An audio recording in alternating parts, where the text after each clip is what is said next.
মেয়েদের বড় ত্যাগ দিতে হয়। যে ঘরে জন্ম হয়েছে সেই ঘর ছেড়ে চলে যেতে হয়। যেই উঠানে খেলে বড় হয়েছে সেই উঠানটাকে চিরতরে শেষ করে দিতে হয়। একটু ভালো করে দেখলে দেখা যায় মেয়েদের কিন্তু আসলে কোনো ঘরই হয় না।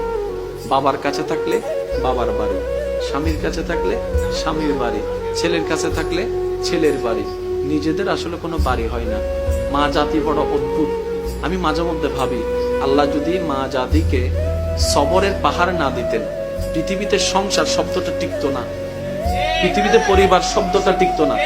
সবার কথা বাদ দেন, আপনি আপনার মার কথা পাবেন, দাদির কথা পাবেন, নানির কথা পাবেন।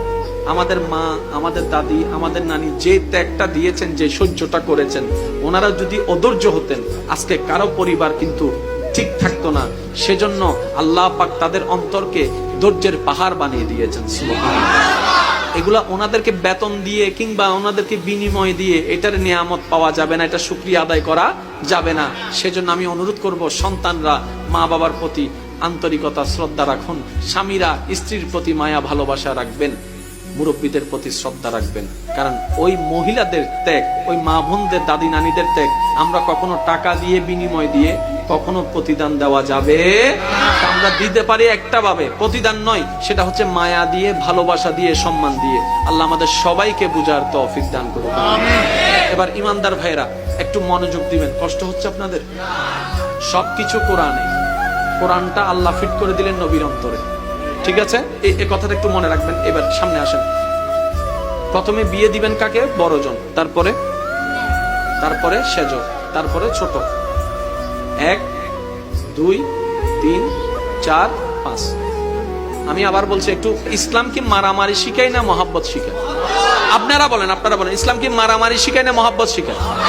ইসলাম কি হিংসা শিখায় না আন্তরিকতা শিখায়?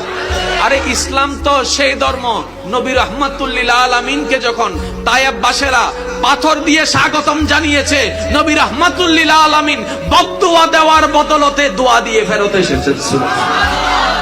নবীর রাস্তায় কাটা বিছাই দেন ওয়ালাকে নবী দেখতে গিয়েছেন।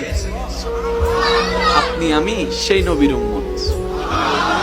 আল্লাহর ওয়াস্তে একটু বোঝার চেষ্টা করবেন।